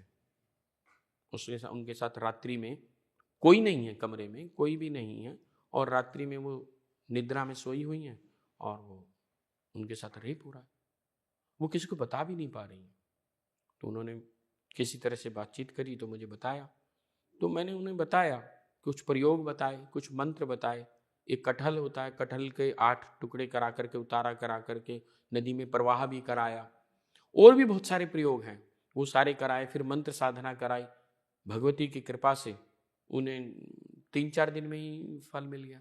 और आज इस बात को भी 1.25-2 साल हो गए। एक छोटी बल्कि कन्या, वो लगभग 11वीं-12वीं की कक्षा में पढ़ने वाली, उसके साथ भी सेम ऐसी था, उसके साथ भी मैंने ऐसे करवाया। ऐसी किसी और महिला का भी था।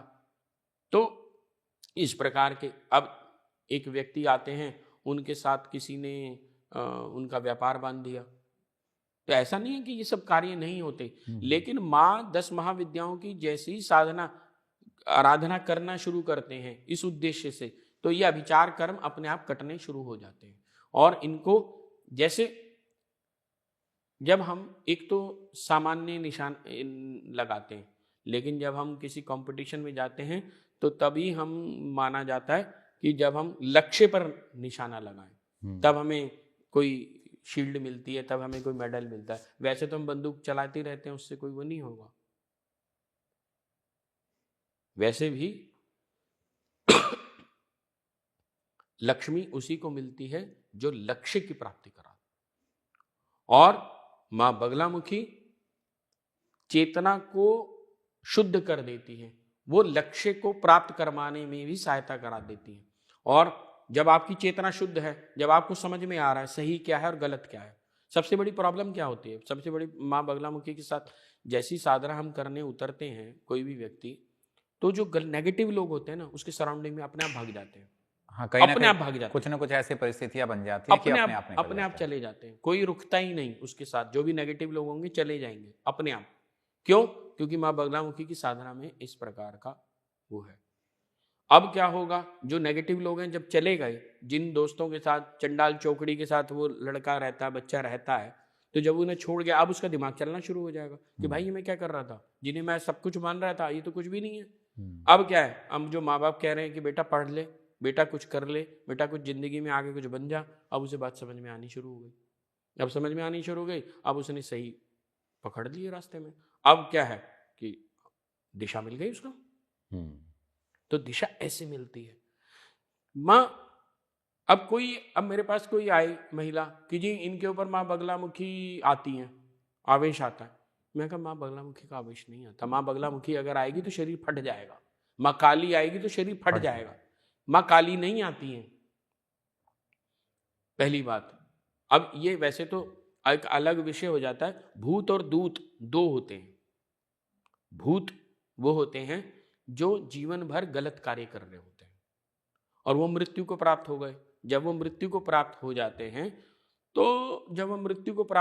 हैं तो वो लोगों को परेशान करते हैं, उनकी आत्माएं परेशान करती है, भटकती रहती है। लेकिन इस भी तरह के लोग होते हैं जो दूत बन जाते हैं। अब वो क्या होता है, जैसे मान लीजिए कोई व्यक्ति है, कालका जी मंदिर रोज जाता है, आता है, कालका जी मंदिर रोज जा रहा आ रहा है। अब उसकी मृत्यु हो गई। अब मृत्यु हो गई तो माँ ने उसे सेवा में अपने पास लगा लिया। माँ ने सेवा में अपने पास लगा लिया। अब क्या है, वह उस मूर्ति के साथ जाके चिपक के बैठ जाएगा, दूत बन के वहां माँ की सेवा करेगा। अब जैसे कोई भी व्यक्ति माँ से मांगने आया कि माँ मेरे को ये चाहिए, माँ मेरी फलानी फाइल के ऊपर ये काम अटका हुआ है, ये दिक्कत हो रही है, तो माँ क्या करती है, माँ कहती है दूत को जा भाई इसका ये काम करके आ। माँ थोड़ी ना जाती है, वो दूत जाता है। वो दूत जा करके वो काम करके फटाफट आ जाता है, 10 मिनट में आ गया, चलो जी हो गया काम। अब उसकी सेवा निर्धारित थी 6 वर्ष की, मान लीजिए।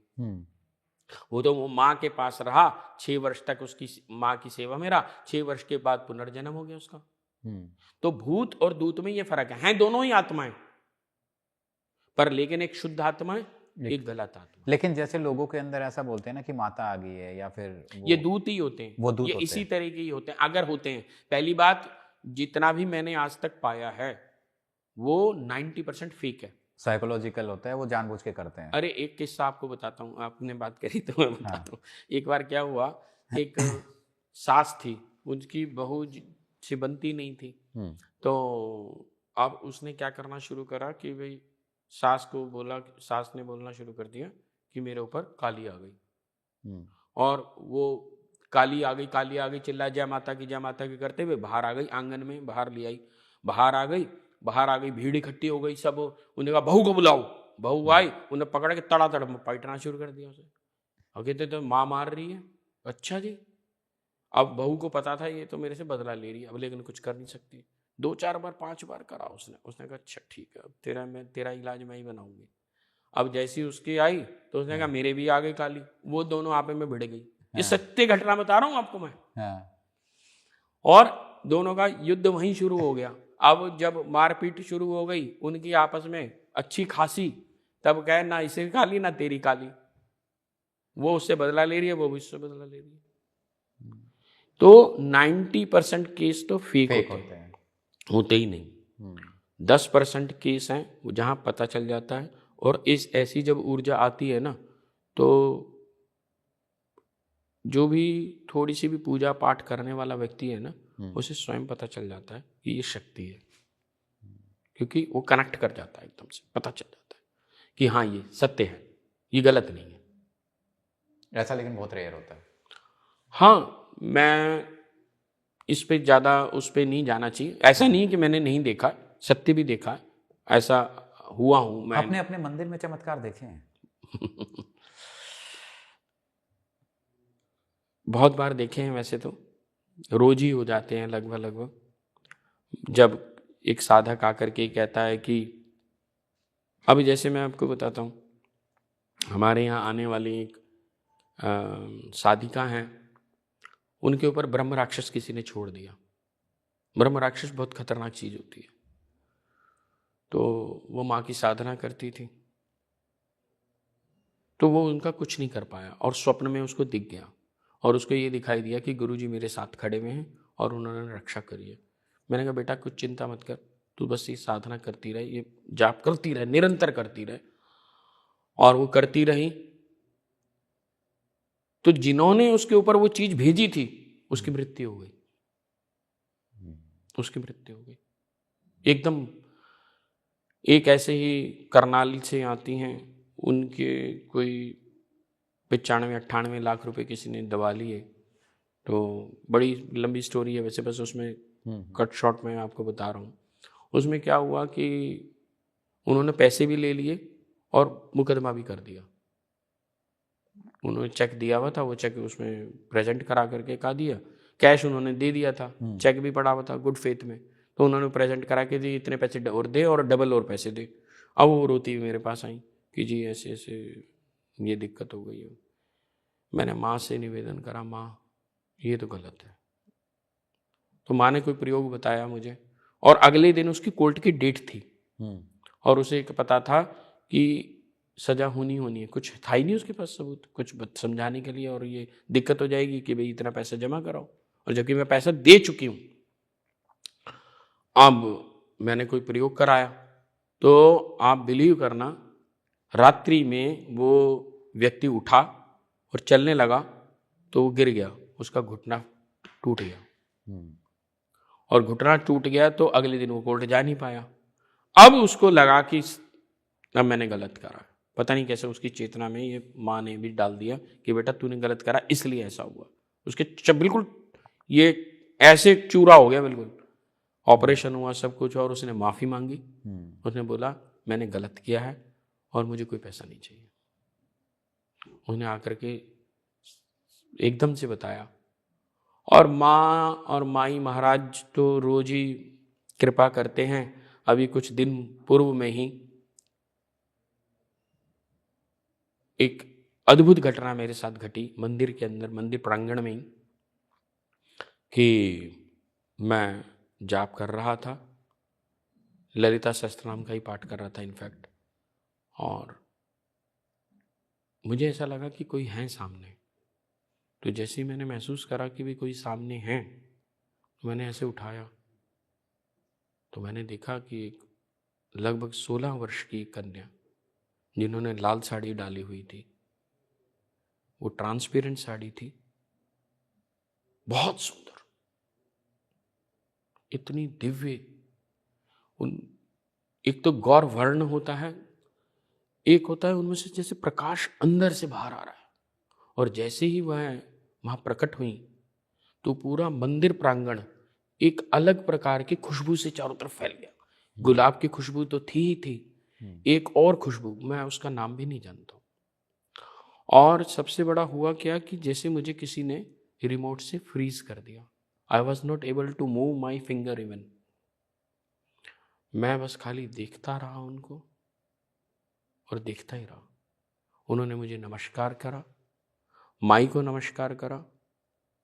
नमस्कार करने के उपरांत लगभग 30 से 40 सेकंड उन्होंने नृत्य किया, और नृत्य भरतनाट्यम टाइप से कोई शास्त्रीय करा, और माई को प्रणाम करा, और ये जा और वो जा, गायब। उनके जाने के बाद भी मैं 2 मिनट तक हिल नहीं पाया। मेरे रोंगटे खड़े हो गए, अभी भी मेरे एकदम से वो हो रहा है, और खुशबू चारों तरफ फैली हुई थी। मैं स्पीचलेस हो गया, जैसे मानो मुझे बोलना ही भूल गया हूं, और मेरे अश्रु बहते रहे। और ऐसे चमत्कार को मैं देख रहा था कि जैसे ये तेरी ही कृपा है माँ, मैं तो इस लायक नहीं। और जब ये सब हो गया और जब मैंने बताया, घर में भी बताया, 2-4 जनों को, सबको नहीं बताया, तो शाम तक भी वहां पर जो ऊर्जा थी मंदिर में वो भिन्न थी। जो भी आ रहा था वो छूटते कह रहा था कि बल्कि एक डीआईजी आए थे उसी शाम को। उन्होंने आते ही बोला कि यहाँ की ऊर्जा बिल्कुल अलग है, आपके मंदिर में ऊर्जा बहुत अच्छी है।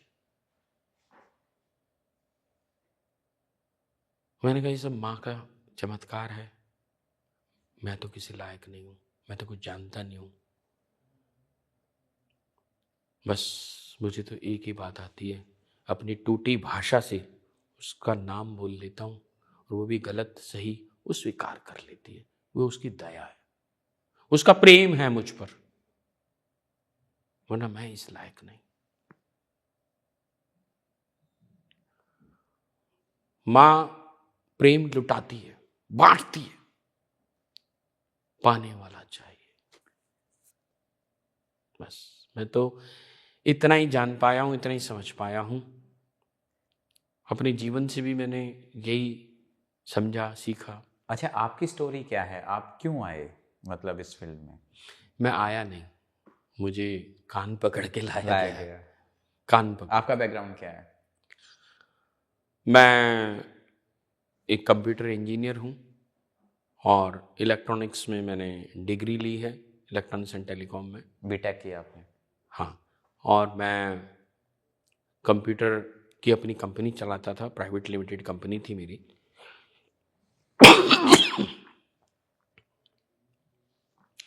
प्राइवेट लिमिटेड कंपनी बहुत अच्छी मेरे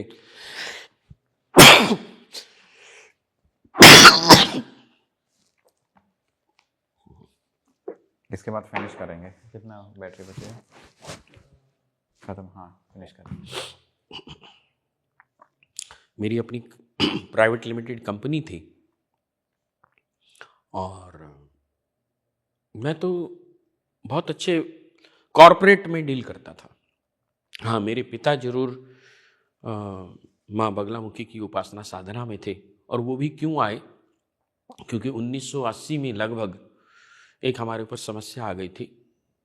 मेरे पापा के नाना महाराजा पटियाला के राजपुरोहित थे। वो वहाँ माँ बगलामुखी की साधना उपासना करते थे और वो पहले ही बता देते थे किसी की कोई भी समस्या। तो वहाँ से वो मंत्र और दीक्षा सब कुछ जो है पिताजी को हमारे उसी परंपरा से मिली। फिर हमारे पिताजी ने दतिया से दीक्षा भी प्राप्त करी, मैंने भी दीक्षा वहीं से प्राप्त करी।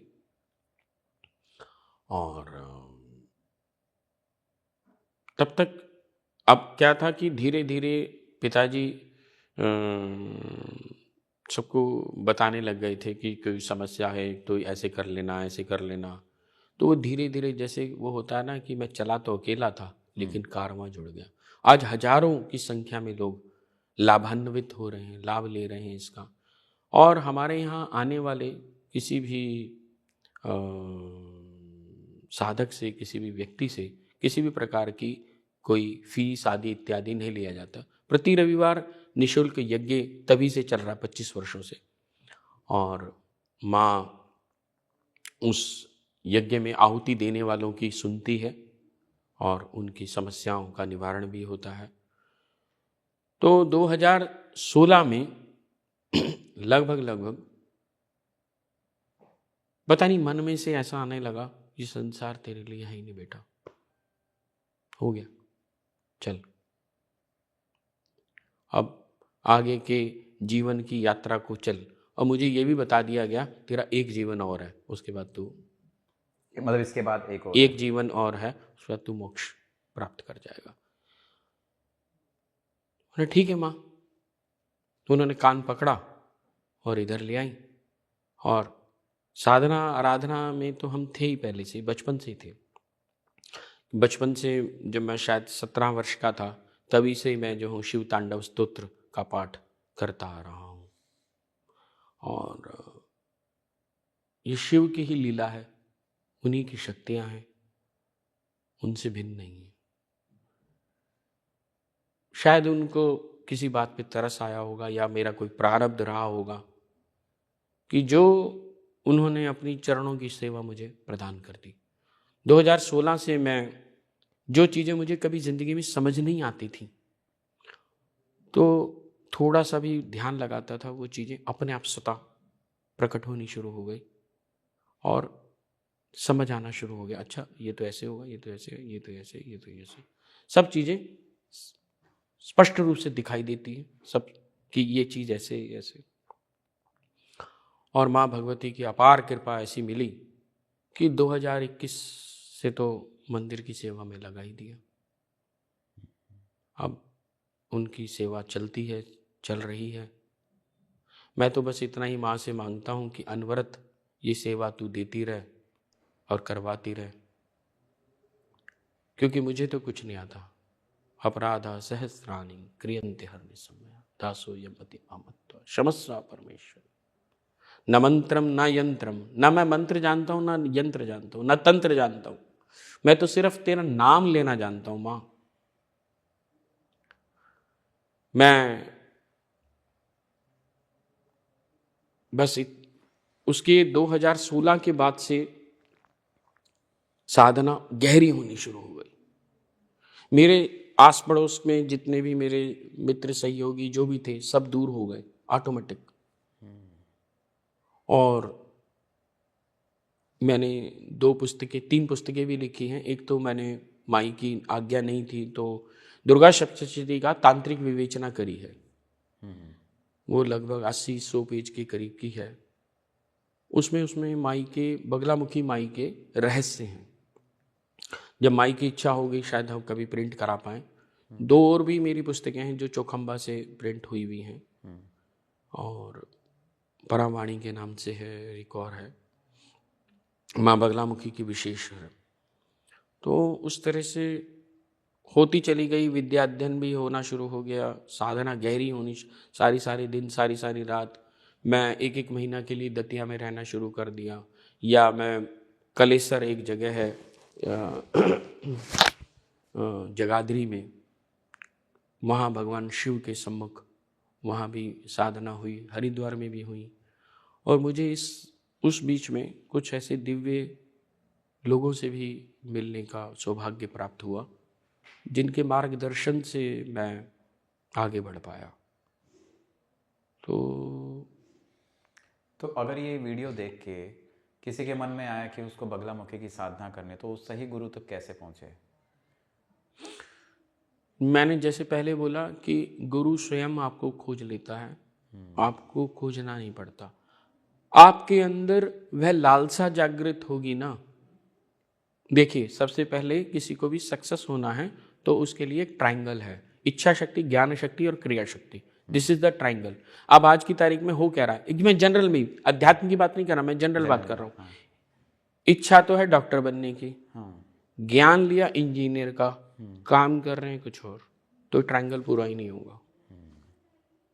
जो आपकी इच्छा है उसी का ज्ञान लीजिए, उसी का कर्म कीजिए। इच्छा शक्ति, ज्ञान शक्ति और क्रिया शक्ति, जब ये ट्रायंगल कंप्लीट हो जाएगा तो आप सक्सेस हो जाएंगे। करेक्ट।